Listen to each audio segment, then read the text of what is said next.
With you many times before, I think even here recently perhaps, that it's my view that Christianity is under attack. Christian culture is under attack. And from my perspective, that culture war is ongoing and we're losing soundly, doubtlessly, obviously. Christian culture is losing the culture war. Marriage has been attacked. Good news, divorces are down. The reality is marriages are down too. People don't bother with marriage anymore. They just live together. They move in. There was a time when I first joined the police department back in the 70s. Takes me back a ways even. But policemen back then, we were still harassing hippies. The hippie culture was there. And people were still getting arrested for unlawful cohabitation. You realize that? 1970, give or take. Divorce, living together, whatever, there's no stigma attached to that anymore. That's a front on the war I think we've lost. Substance abuse, drugs no longer seem to have, again, the stigma that they used to have. Not only are they unstigmatized, we use them as a source of revenue. We legalize them. It doesn't bother us, the turmoil that they cause in people's life. If there's a buck to be made, we want in on it. The government wants in on it. Not only do we condone it, we provide the needles. Some states provide the places where you can go in and do it and just make sure if you need some Narcan or something in the process, we'll be there to save your life. It's different. 10 cities, drug use is rampant. Sexual mores have changed. That's another battle we've lost. Laws against indecent exposure. You used to have to go buy a dirty magazine to see what you see in the aisles at Walmart all day long now.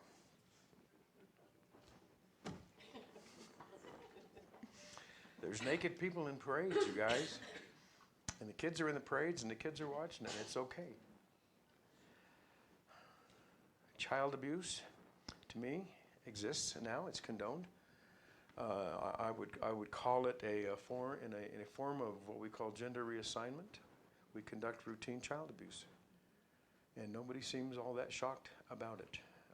I would suspect tax dollars are even going to support it. I wonder if there's any behavior at all today, from a Christian perspective, that it isn't okay to attack the Christian view of things. I think people lay in bed at night wondering what can they come up with next that they hadn't thought of yet to go against, to undermine, to insult Christian culture. I think that's the lay of the land. Right? I just say all that to get your juices flowing, and it might fit in the sermon here somewhere, and it might just distract you for the rest of the hour. We're in Daniel. We're going to be in chapter 5. Daniel is a book written to a group of exiles. The exiles, Nebuchadnezzar, the king of Babylon, came in. He took, in 586 BC, he conquered Babylon. He took the temple. He took all the vessels. He destroyed it. But actually, 20 years before that even happened, he began exiling people out of Babylon, out of Jerusalem, and taking them back to Babylon. So we have a group of exiles, and our book of Daniel is about Daniel and his buddies, Shadrach, Meshach, and Abednego. We started in chapter 1. I'll do a little review here because I see some faces that were in here last Sunday. He took those three people find themselves in Babylon. They've been ripped out of their homes, ripped out of their culture. They've been renamed, pagan names that reflect the pagan gods. And the king has taken this group of really upper crust Jews, and he's trying to re-socialize them to become good Babylonian citizens. He's trying to undermine their old culture and bring in a new culture. And they have resisted that in some measure. They refused him to eat the king's food. There was something in it apparently that wasn't kosher. And as a result of not eating the king's food, they suggested to the guy taking care of them, we'll just eat vegetables, and if we grow strong in a couple of days, you leave us alone, let us eat vegetables. And so they ate vegetables, they gained weight, they got stronger. God was very pleased that they did this, and he gave them intelligence, he gave them understanding, and he gave Daniel the ability to interpret dreams and visions. Chapter 1. Chapter 2, there's a statue there, gold, silver, bronze, and clay, and the statue ends up representing Babylon and subsequent countries, kingdoms that will succeed Babylon. The idea of chapter 2 was simply God was encouraging the exiles. I'm in control of Babylon. I know what's going on here. He serves at my pleasure and my command. I knew what I'm doing. I've got your back. So we're told in chapter 2 that God is in control of all the kingdoms of the earth and their comings and goings. And sometime at the end of time, a rock will come, Jesus Christ, and he will be an eternal kingdom that will not fall and will not fail. Chapter 3, we have a fiery furnace. And in chapter 3, we learn the lesson that God's people will never burn in the fiery furnace of hell. He protects his people. We are secure in our eternal place in life. Chapter 4, last week, we talked about salvation. Nebuchadnezzar, the king of Babylon, right? God made a decree. He said, this is what's going to happen to you, Nebuchadnezzar. You're going to lose your mind. You're going to think you're an animal. You're going to graze with animals. You're going to eat the same thing they do. You're going to sleep on the ground. All right? And for a period of time, this is how you're going to live. You're going to be insane until you recognize, until you admit, until you know that the king, that the God of heaven, still haven't got it right. Anybody want to help me here? The Most High God. There we go. That the Most High God is the God of the universe, and there are no pagan gods. And at some point in time, God decreed that to happen before it happened. And when God decrees, his decrees always come to pass. And Nebuchadnezzar did, in fact, reckon. He came to praise God, and he came to a place of faith, all right? His circumstances, he was put in circumstances that were ugly, that he was insane. And what we take away from that is to be in a state of unbelief is to be in a state of insanity, all right? And that was what I tried to take away last week. We're going to do it today. Chapter 5 happens in 4 scenes. The first 10 verses, we're going to talk about a situation. Then in verses 11 to 16, we're going to talk about a suggestion. Verses 17 to 28, we're going to have an interpretation. And in verses 29 and 30, we'll have a conclusion. Now, there's some literary stuff going on in this book that I don't want to distract us, so I want to get it out of the way before we get into the text. You're going to see in chapter 5, in verse 2, you'll see Belshazzar, when he tasted the wine, commanded that the vessels of gold and silver that Nebuchadnezzar, his father, had taken. His father. There's some Hebrew, this is a Hebrewism going on here. We're going to see this word father 6, 7, 8 times in here. And we're going to address the father. And I want you to understand this is not Belshazzar's actual father. This is a Hebrew way of saying it. This is Nebuchadnezzar was not his father. Belshazzar's father was a guy named Nabonidus. All right? So Nebuchadnezzar was the king of Babylon. Then Nabonidus became the king of Babylon. But Nabonidus really didn't have an interest in being king. He had other interests. I don't know exactly what they were. But he let his son become the king, Belshazzar. So Belshazzar's true father was Nabonidus. But as we read through this whole thing here, keep in mind when we see father, we're going back to grandfather. We're going back to Nebuchadnezzar, all right? I don't want that to be an item that confuses you along the way. Also, in verses 16 and 29, we're going to see a reference. Actually, I think there's a third verse on it too, about the third ruler of the kingdom. That there's a reward offered to somebody, and the part of the threefold reward is you will become the third ruler of the kingdom. What I want you to understand is we have number 1, we had Nebuchadnezzar. Number 2, Nabonidus. Number 3, Belshazzar. If Daniel or anybody is offered a reward to be the third ruler, it's not to be the king. there's some kind of a position there in Babylon in which you get that position, you are called the third ruler, okay? So don't try to figure that out. You'll get lost. And that's all you need to know. Last time in chapter 4, I addressed the issue that the term that'll be used again in this chapter in verses 11 and 14 is Daniel is said to have the spirit of the holy gods, lowercase. Spirit of the holy gods. Daniel is said to have the spirit of the holy gods, lowercase. If you look in your Bible, you have a footnote there. And your footnote will also say that this could properly be translated just as well, Spirit of the Holy God, uppercase, or Spirit of God, uppercase. And as we read this, we're going to see this twice today. I don't want you to think that Daniel has the spirit of a God without a capital G on it. To me, the context clearly here is Daniel has the spirit of the Most High God. The spirit of the Most High God. So as we go through this, don't let those literary anomalies be a distraction for you. Chapter 5, starting in verse 1. King Belshazzar made a great feast for 1,000 of his lords, and he drank wine in front of 1,000. Hebrew always, numbers are symbolic. There weren't exactly 1,000 people there. I just point that out to you because later in this book, numbers are going to become important, and there is a trend in reading through the book of Daniel to want to make numbers literal, and they're not. Throughout the book, they're always symbolic. So there's 1,000 people here. What you and I need to know is there's a large party. And what's going on at this party? Some drinking. It's my party. I'll drink if I want to, right? He's thrown a party. It's a very large party. He's got the party, and he's got all of his friends there. Now, verse 2. Excuse me.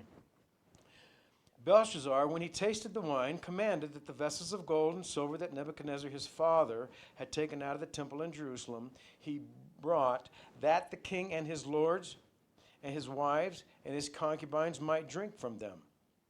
Then they brought in the golden vessels that had been taken out of the temple, the house of God in Jerusalem, and the king and his lords, his wives, and the concubines drank from them. They drank wine and praised the gods of gold and silver, bronze, iron, wood, and stone. All right, let's talk about that for just a second. It says here that he tasted, when he had tasted the wine. That's a nice way of saying when he had had too much wine, okay? He's tasted the wine, they're drinking the wine, and so he's getting a little loose here. Some of his filters are maybe going away. His lips are getting a little bit loose, okay? And he decides, he knows that when his grandfather, Nebuchadnezzar, conquered that temple back in Jerusalem, there was some really valuable vessels there, some gold and silver vessels. And they've been in storage all this time, you know, through generations of time. Quite a few generations of time. Actually, we're going to find out here, maybe even 70 years plus time, these things have been in storage. But he decides, because he has laid in bed at night and tried to think of a way that he can insult the Jewish culture. Sound familiar? How can I insult this culture and undo this culture? What can I do? What do they cherish? What is most valuable to them? What was more valuable to them than the temple vessels? He sends somebody out and he says, go get them, bring them here. And then the king, the Lord, their wives, their concubines, they all drink. You can picture this now, right? The lords, all the important people are there. The king is there. Everybody's got their wife there with them.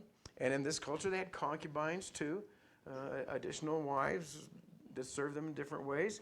And they're all there having one big family, happy family, having a party. The vessels are brought forth. And what do they do with the sacred vessels from the temple in Jerusalem that would be highly considered sacred and holy in front of the Jews? They drank from them. They poured wine in there, and they drank from them. Those were priestly vessels to be drunken from. That was an order of the priest who could handle those things and touch them. And yet now everybody, even the concubines, are drinking from them, and they praise their gods of gold, silver, bronze, iron, and clay. What are we supposed to see here? We're talking about the situation. We're in part one now, the first 10 verses. There's two parts to this scene, and that's the first part. What we're supposed to see here is from a Jewish perspective. If this book is written to the Jews, right? Daniel is writing to his own people. And what he wants them to see is, look what these guys have done. This is the most grievous insult that they could dream up, to possibly insult us. Somehow, it's the most blasphemous thing they could do to put us down. All right? Anything related to the temple was holy and sacred. This is the worst of the worst. They have profaned the sacred. They have spit in the eye of the God, of the Most High God. The contempt for the exiles and their God could not be more demonstratively expressed or shown. They're trying to show us, you guys. They were trying to show us by this act. This is as heinous as it gets. The word that we would use to anything that goes wrong in the temple, this is an abomination. If you're not familiar with that word, let me introduce the word to you. It will be used many times in Daniel. It's used throughout the Old Testament. It's used in the New Testament, always to reflect something that's happened in the temple to desecrate the sacred. This is an abomination. It gets no worse than this. That's what Daniel has been told to report. This is what Belshazzar has been led in his wildest dreams to do. The worst that he can think of, he's executing and he's doing here. If God wanted to have somebody offend his people in any worse way, I don't know what it would have been. This was the worst of the worst. It was an abomination. All right?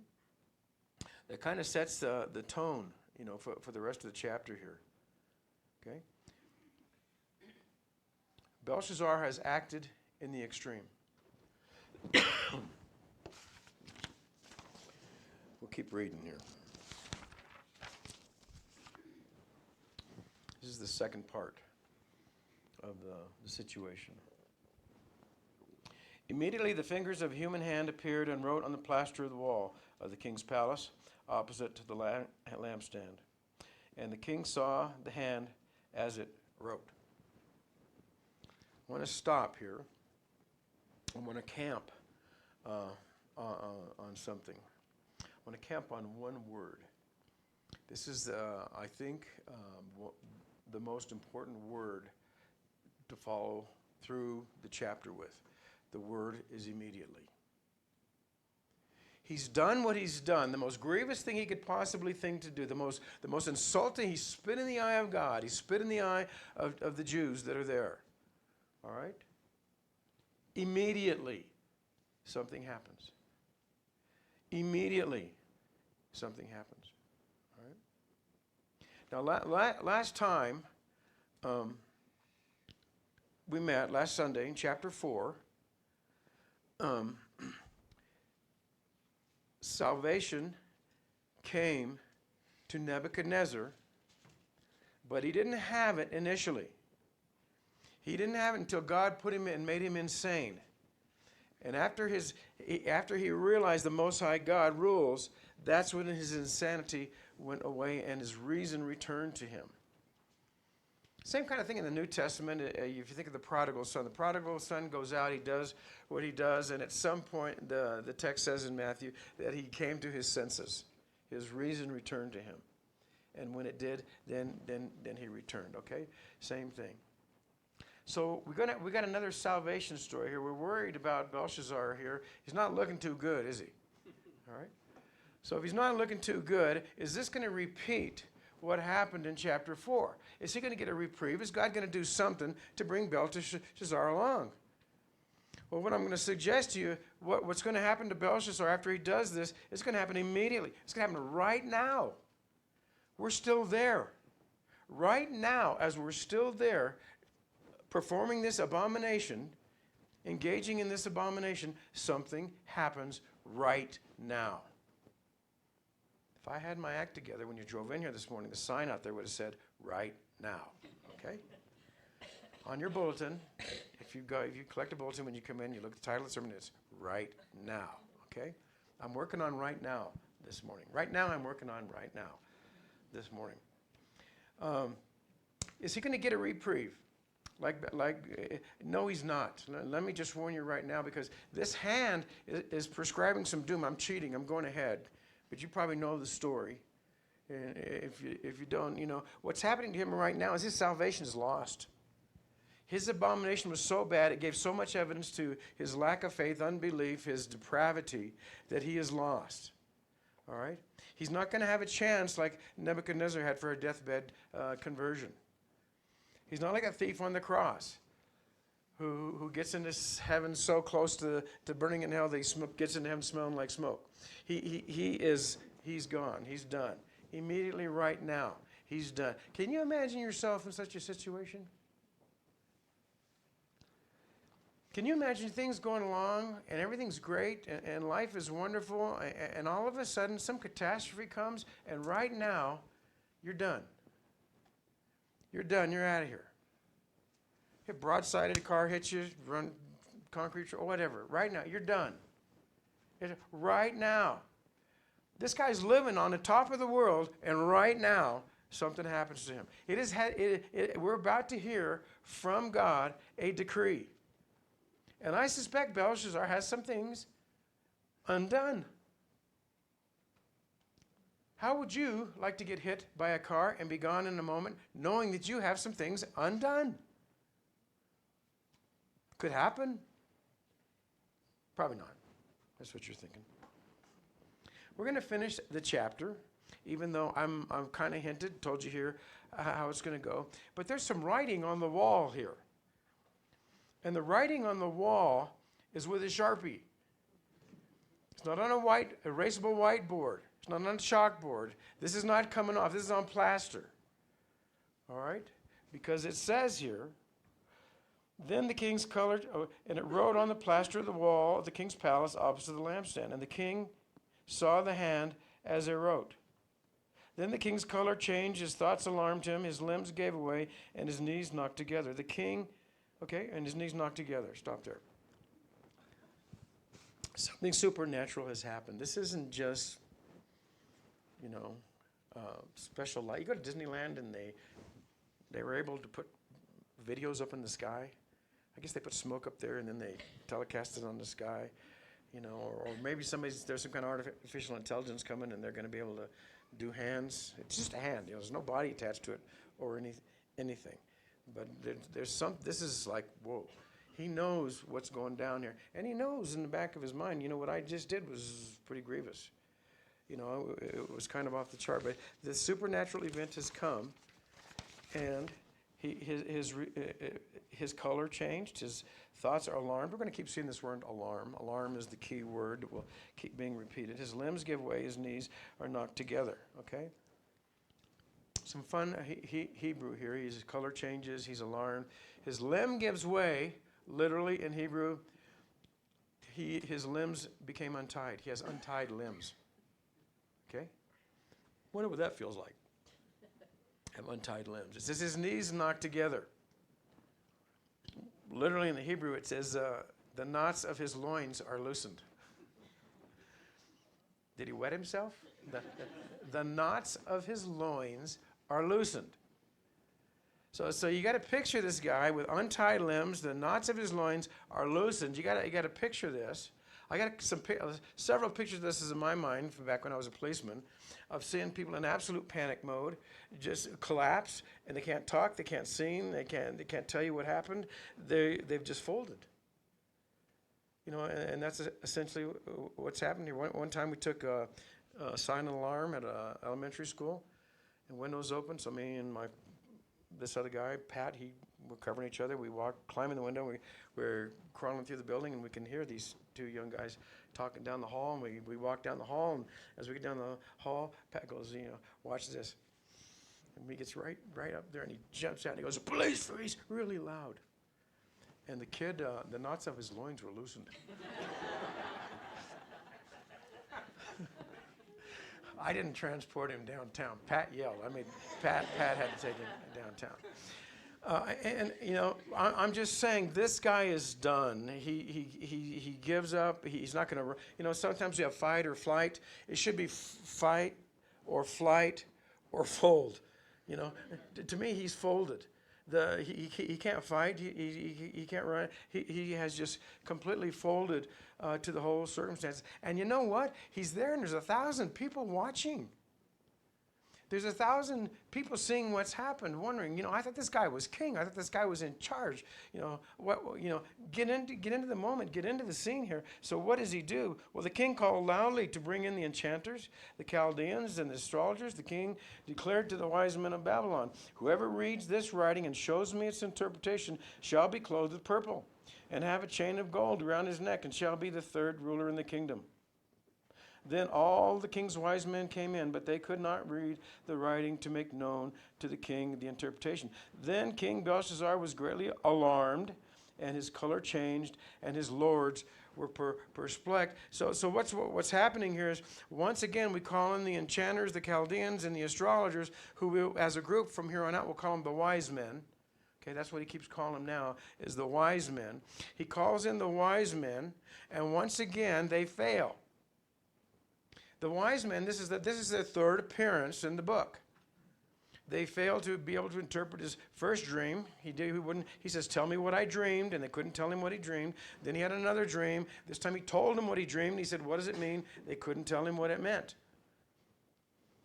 It says right here that they have failed again. Third swing and a miss, that's strike 3. They're out. It's over. The inning is over. Okay? The side has been retired.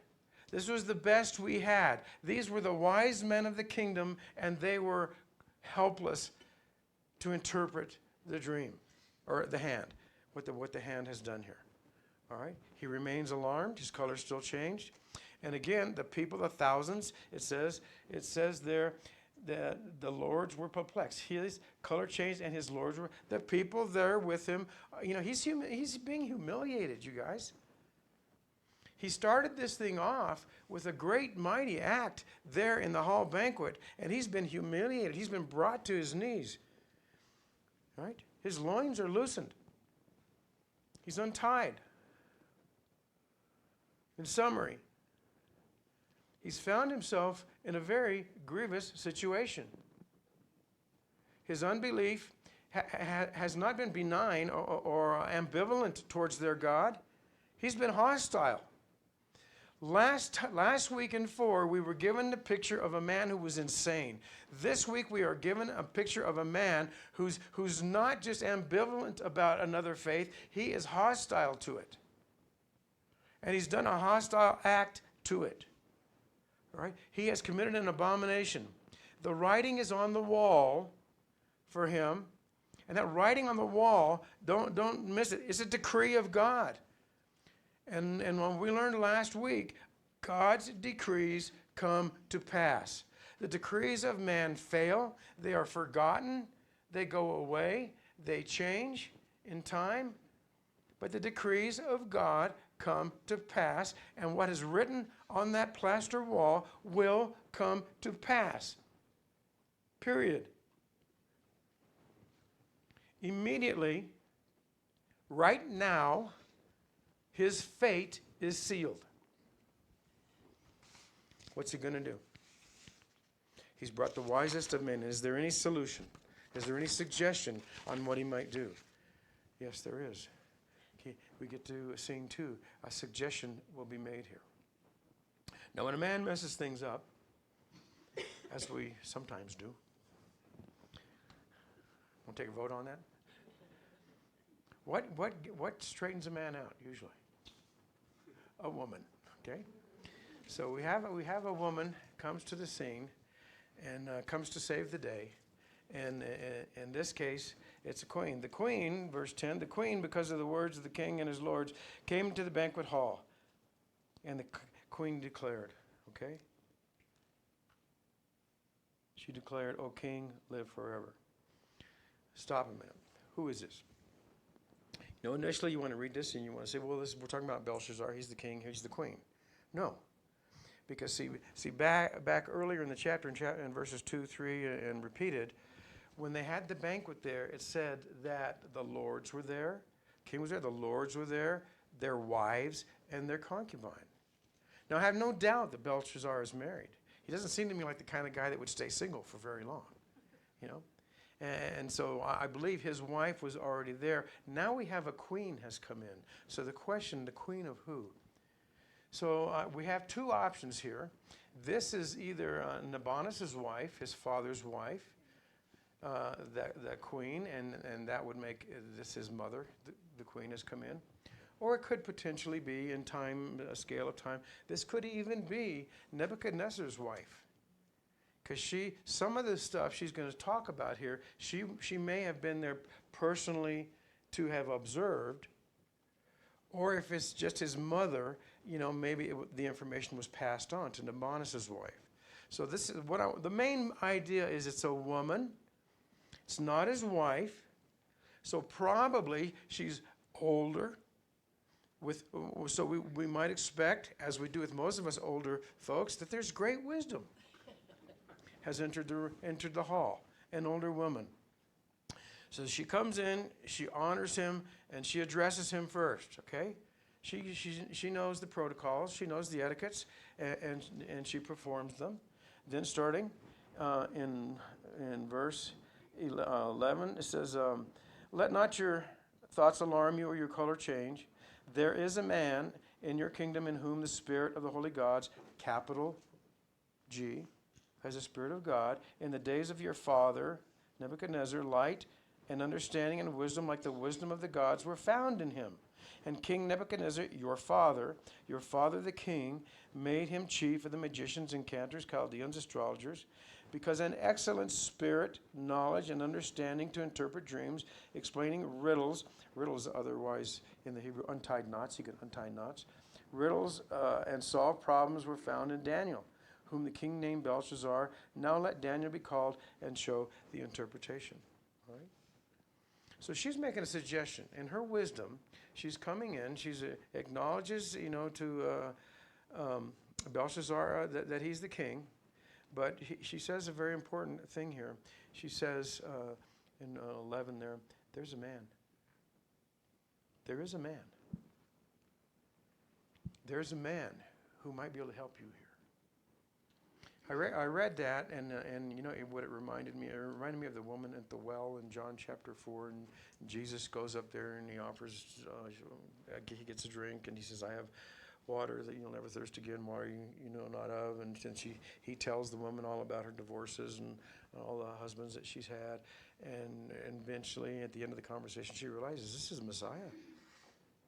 This is Messiah. And so she leaves there and she goes back to the people, and what does she say? Come and see, there's a man. Come and see, there's a man. It's the Messiah that we've been waiting for. Same thing happens in the first chapter of John. Jesus has gone out and he's looking for disciples, and he's picked his first couple of disciples, one of whom is Philip. It's the very next day. Philip gets out of bed in the morning and he runs to his buddy Nathaniel. And what does he say to Nathaniel? Come and see. There's a man. Jesus is the Messiah. He's here. Okay? Well, this is Daniel's version of that. And the queen says there's a man. There might be somebody here who can help you out in this, okay? And this man, he has the Spirit of the Holy God, capital letters on that, okay? Nebuchadnezzar, your father, found wisdom in this man. Maybe you can find wisdom in this man too. It's your history, you know? Yeah, Nebuchadnezzar made him the chief of the wise men. Isn't that what our text says? He wasn't just another one of them. He made him the chief. He put Daniel over the wise men. the chief. He promoted him, and he promoted his friends too. All right? This is kind of interesting. You know, in a lot of ways, though, you need. I'm reading this as a rebuke. She's the older woman coming in. She sees what he just did in the banquet hall. She hears what he just did in the banquet hall, and she's in a sense, she's saying, you know, you're running down the Jews. Well, Daniel was a Jew. Daniel's one of the exiles, and he was. Your father made him a chief. He showed him respect. You know, and a matter of fact, one chapter back in Daniel, Nebuchadnezzar said he has the Most High God, and he put out a decree and said, don't do or say anything bad against the Jewish God. And here you are, and look what you're doing. I wonder whose wife she was. Was she Nebuchadnezzar's wife? Or was she the wife of Nabonidus? I wonder if she wasn't saved. She almost sounds to me like a woman, but she's of faith. But she's made a suggestion here, and what you and I ought to know about this suggestion is she's a day late and a dollar short. Because the writing's on the wall already for this man. So let's get to the interpretation. That kind of sets out the whole thing up for the interpretation. This interpretation comes in two parts as well. Then, starting verse 13, then Daniel was brought in before the king. The king answered and said to Daniel, you are that Daniel, one of the exiles of Judah, whom the king my father brought to Judah. Let's parse that just a little bit and read between the lines here. Belshazzar is a man who has no respect for the Jews. He's demonstrated that. Now the queen, whom he has some respect for, has made a suggestion to him to let one of these exiles come in. So he lets Daniel in, and he says, oh, you're that Daniel. Okay? You're that Daniel, one of the exiles from Judah. You read the condescension here? All right? This is the tone that is in this passage, this portion of the passage, and I want to carry this tone throughout the rest of the passage. All right? What he's after here, it's not an earnest plea to Daniel to solve his alarm. He's condescending in every way that he can, you know, and maybe he's placating the keeper, but he's still a hostile man, all right, who has no way to turn. But he's putting Daniel down. As Daniel enters the room, it is beneath Belshazzar to even be in the same room with this man.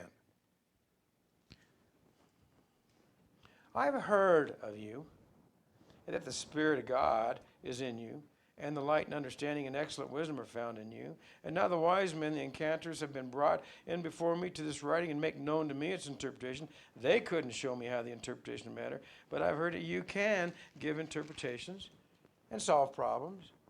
Well, now, if you can read the writing and make known to me its interpretation, you shall be clothed in purple and have a chain of gold around your neck and shall be the third ruler in the kingdom. All right? I just want us to get the tone going here. And the reason I know that tone is here because of verse 17. This is part 2 of the interpretation. We're going to start here. Then Daniel answered and said before the king, let your gifts be for yourself and give your rewards to another. Nevertheless, I am writing to the king and I will make known to him the interpretation. Context. When we get to the end of the chapter here, we're going to realize that Persia has just defeated Babylon, and in the context of all the stuff, you'll have to go through Daniel, the rest of the book with me to get all this. But what we know here is that along comes Jeremiah and says, you guys are going into exile for 70 years, and where we're at right here on this day is 70 years. It's been 70 years since 586. Daniel's been in there. He might come in there 10, 20 years even earlier than 586. Okay, whenever you date the 70 years into, but 70 again is a symbolic number. It's the full period of time, and it's somewhere in the approximation of 70 years. We'll talk about that when we get to chapter 10. But at any rate, Daniel, my friends, has got to be 80 years old. If he was 10 years old plus 70, he's 80 now. If he was 18 when he was brought here, he's 88. All right? He's an old guy. I consider myself an old guy. And when you get old, something happens to you, and you reach this place in your life where you don't have time to suffer fools. And this guy is a fool. And basically what he tells him, I don't need no gold chain. I'm 88, dude. You know, what do I want with a purple robe? I'm retired, and like I want to go back and be third in command and ruler in your kingdom. No, I don't need any of that stuff. Okay, so he knows he's being put down, but he says he gives it right back to the guy. I don't need your stuff. I don't need your reward, but I'm going to make the interpretation for you. Okay. Daniel knows his role. He knows where God's put him, and that's what he's going to do. He's going to interpret. So here's how Daniel introduces the interpretation. O king, verse 18, O king, the Most High God gave Nebuchadnezzar your father kingship and greatness and glory and majesty. And because of the greatness that he gave him, all the peoples, nations, languages, they trembled and they feared before him. Whom he would he killed, and whom he would he kept alive. Whom he would he raised up, and whom he would he humbled. But when his heart was lifted up in pride, that's my word, and his spirit was hardened so that he dealt proudly, he was brought down from his kingly throne, and his glory was taken from him. He was driven from among the children of mankind, and his mind was made like that of a beast, and his dwelling was with wild donkeys. He was fed grass like an ox, and his body was wet with dew, heaven until he knew that the Most High God rules. He's done the same thing the queen did. He wants this guy to know, those who don't know history are doomed to repeat it, right? This guy either didn't know his history or didn't care his history, and he's repeating the mistakes of Nebuchadnezzar. And Daniel's telling him, I've been here before. And when I was here before, God gave your grandfather Nebuchadnezzar, he gave him a reprieve. And that was the reprieve. He made him lose his mind. He made him insane. But you're not insane, Belshazzar. You're hostile. That to me is what's going on here. And that's how Daniel is telling him that the cow eats the cabbage.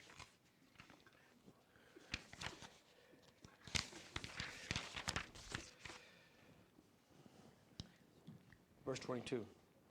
And you, his son, Belshazzar, have not humbled your heart, though you knew all of this. You knew your family history. You knew your legacy. Belshazzar, he took those Jews and he wanted to make something of them. He educated them. He renamed them. He saw something in them. And all you want to do is read. He knew, but you have lifted yourself up against the Lord of heaven, and it's proven, it's evidence. The vessels of the house have been brought in before you, and your lords and your wives and your concubines have drunk wine from them, and you have praised the gods of silver, bronze, iron, wood, and stone, which do not see and know, but the God in whose hand is your breath. The God in whose hand is your breath. The God whose hand is your breath. You breathe at the grace of his hand, and you have spit in his eye. You have insulted his people. You have committed abominable acts with the temple vessels. And he holds your breath in his hand. And whose are all your ways you have not honored. Daniel knows he got put down. Daniel's now, he's shaking this guy down. He's bringing this guy down. He's telling this guy what he's done to the very God that allows him to breathe each breath that he takes. He's not honored. So we get to the interpretation. Now I wonder here. Daniel's 80, 88. Is he a cynic? And he's thinking, man, this is the part I've been waiting for. Okay? Or, what's Daniel's heart here? And I don't want to mislead you because I don't know. I don't know if he has a heart of compassion for the guy, or if he thinks, I'm glad I get to be the guy to deliver this message. But here's the message. Then, from his presence the hand was sent, and this writing was inscribed. And this is the writing that was inscribed. Mene, mene, tekel, tekel, parson. This is the interpretation of the matter. Mene means God has numbered the days of your kingdom and brought it to an end. Nebuchadnezzar, the days of your kingdom has been brought to an end. Tekel, you have been weighed in the balances and found wanting. There's nothing redeemable in you. You have been weighed in the balances, and there is nothing in you redeemable. Peres, your kingdom is divided and given to the Medes and the Persians. We know historically that's exactly what happened to Babylon. In a moment's time, in a brief and quick battle, Babylon fell, and it went to the Persians, and the Persians split, and that became a divided kingdom among itself, the Medes and the Persians, okay? So you're done, Daniel. That was written on the wall back in verse 11. The decree was made in 11 before it happened. A prophecy, a decree of God always is fulfilled, comes to fulfillment. Daniel was, am I allowed to say the word screwed? He was screwed in 11, and from 11 on, his destiny was determined. The queen's suggestion had no matter in it because the decree was made on the wall. Those words were written on the wall then, and they weren't erasable. There wasn't going to be a way out for him. That was it. All right? Now let's come to the fourth scene, our conclusion. Verse 29. Then Belshazzar gave the command, and Daniel was clothed with purple. A chain of gold was put around his neck. A proclamation was made about him that he should be the third ruler of the kingdom. Belshazzar still, at this moment in time, seems to me to be clueless. He rewards Daniel, but it's an acknowledgement to Daniel that he has interpreted the dream, or he wouldn't be getting the reward. Somehow Belshazzar acknowledges the accuracy of the whole thing.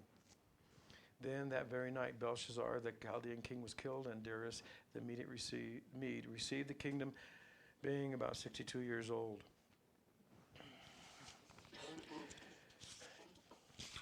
He did in that banquet hall something that was abominable. It was an abomination. It was an absolute rejection of God Almighty, God the Most High. All right? And because he did that, right now, immediately, in that moment, his fate was sealed and the decree was made. All right? Let me ask you a couple of questions to get out of this thing. Number one is, what does chapter 5 add to chapter 4? This is the way the book of Daniel is written when you go all the way through it. Every chapter adds something. It adds something. I'm in control of your circumstances. I'm in control of the kings. I'm in control of your eternal destiny. I know you're in exile, but I got you. I got you. You're still in my hands. And salvation can come even to someone as bad as Belshazzar, because I decreed it before it happened. I decreed what would happen to Nebuchadnezzar, and it in fact happened. So we have in chapter 4 a story of salvation where God wanted to show us that salvation can come, right? And he sometimes uses the circumstances in our life to get it. Chapter 5 needs to add something to that. Some people want to look at chapter 5 and say, this just shows us how he's in control of the kingdoms, and see how Babylon went to the Persians and all. This is about a kingdom in a fashion, but chapter 4 was not about kingdoms. Chapter 4 was about a man. It was about a tree. Remember the tree? And he kept talking about it, the tree, it. And then it changed the pronoun to him. And we learned, the tree represents a him. It's a human being. And then Daniel came along and said, thou art the man. The tree is you. This was a story about a man's salvation. Chapter 5, we're adding on to a story about a man's salvation. We're not talking about kingdoms are in view here. But what we're adding to chapter 4 is something else to learn about salvation. Okay? Nebuchadnezzar's salvation wasn't going to come until he acknowledged the Most High God. This guy was so abominable. What happens when you don't acknowledge the Most High God? What happens to a man? Okay? Chapter 5 wants to make clear that while Nebuchadnezzar's good fortune sometimes unfolds for you and I in a similar way. God uses circumstances in our life. That is not always the case. Okay, now I'm going to say something here, and only a few of you in this room are going to know what I'm talking about. A Burma shave. Burma shave? Okay. Well, I can say on one hand, there are two hands. Okay. Dick probably got it. Used to drive down the highway. When you drive down the highway, there would be a series of road signs. And the first sign would say, Burma shave. It was a sign, like so-and-so. And you had to slow down to read the sign. These were commercials, but at the same time, they were kind of PSAs, public service announcements, crafted in a way to slow you down, to promote traffic safety. And there would be a sign, and then a quarter mile later, another sign, and a quarter mile later, and you had to add them all together to get the thought. And for example, Burma shave, then the one who drives, when he's been drinking, depends on you to do his thinking. Burma shave. Okay? You can drive a mile a minute, but there is no future in it. Burma shave. It was cool. People would slow down and stop and take pictures and whatever. Don't lose your head to gain a minute. You need your head. Your brains are in it. Google it. There's a bunch of them. That doesn't have anything to do with anything.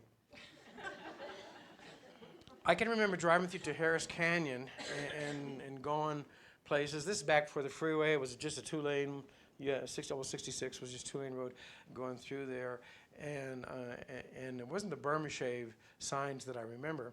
What I remember is painted on a rock. Somebody would paint Jesus saves. Remember that? Anybody here remember those in Canyon there? Jesus saves. And I remember as a young kid asking my mom, what does that mean? We're Catholic. What does that mean? And Mom would try her best to explain to me what it meant. What's coming to my mind here this morning is Jesus saves is an incomplete sentence. If those rocks were still out there, it would be our job to go out there and add to the graffiti. And we would say, Jesus saves sometimes. Jesus doesn't always save. He saves sometimes. Chapter 4, man, he saved a hard dude. The guy was insane until he came to his senses and was saved. Now he's showing us that there are some people who are absolutely hostile to God, and they will not be saved. In a moment, in a right now moment, they will go. Driving home from Colorado, sometimes we just get bored. Got a little pack of CDs, and so we just put one in and play it. Put the next one in and play it. Put the next one in and play it. So driving home last time around, and Stephen Curtis Chapman, credit where credit is due. He's got a song on this great CD of his, and it's called The Next 5 Minutes. The big idea of the song is that God gives us 5 minutes at a time to live our lives. And you and I live in kind of a default thing. We always think after this 5 minutes, then there's the next 5 minutes, and there's the next 5 minutes, and there's the next 5 minutes. And sometimes that's the case, and sometimes it isn't. But the song keeps saying, you can't dwell on the past. You can't look to the future. You got to live right now. Because you may be in your last 5 minutes. And if you're in your last 5 minutes and you got something to take care of, you better take care of it now. Don't live under the presumption that you're going to keep getting another 5 minutes. That's not always the case. Sometimes you don't get a chance to make a dying declaration or an opportunity for a final thing to say, I believe. Sometimes it comes when it comes, as it came to Belshazzar. It came in a moment. It came immediately. It came right now. And you and I should live as if we are living right now in the last 5 minutes. If we get another 5 minutes, then we'll live that 5 minutes as if we're living just right now in this 5 minutes. If you are a believer, if you are a child of Abraham, run your race well every 5 minutes that you are given. Ephesians 2:10, God, you were created in Christ Jesus for good works, which God prepared beforehand, not that we should walk in them. Run. I told you last time, run. Run your race. Every 5 minutes, run full speed. Run your race. If you are in unbelief still, what this passage, last week our passage told us to be in unbelief is an insane position. What the passage this week says, if you are in unbelief, if you don't own your faith, you are hostile to God. Jesus said, you're either for me or you're against me. There is no middle ground. There is no ambivalent position. There is no benign position where I believe in God, but no. You're either for him or you're against him. You're in or you're out. Now, some young people in this room have convinced their parents that they're Christians, and you got your parents snowed. And some parents in this room have your kids snowed, and that you are a Christian, and that you own it. And some husbands and wives are playing the same game with each other, pretending that you own it, but you don't own it. And if you don't own it, you're not ambivalent, you're not thinking it out, you're hostile. You're hostile to the kingdom of God. There is no middle ground. It's insane and it's hostile. And did you notice the verse 30 there? That very night he died. Immediately he died. But you know what? The world went on. The Persians and the Medes, they went on. Nobody stopped. Nobody wept for him. Nobody remembers him. Nobody's going to remember you. You got 5 minutes to live well and to live right. Do you have some unfinished business you need to take care of? Kids, adults, old people lie to themselves too. Elderberries lie to elderberries. That's what they do. We're just good at it. Doing it for a long time. What I'm going to do right now is say for us who live a moment in time, in a 5-minute moment in time, to stand before the Most High God and to say, I'm thinking about it. You know, that is insane. That is hostile. So what I'm going to do right now, instead of close, usually we quit preaching and then I pray some great words. I'm not going to pray any great words. I'm going to bow my head. I'm going to let you bow your head. If you have some unfinished business, take care of it.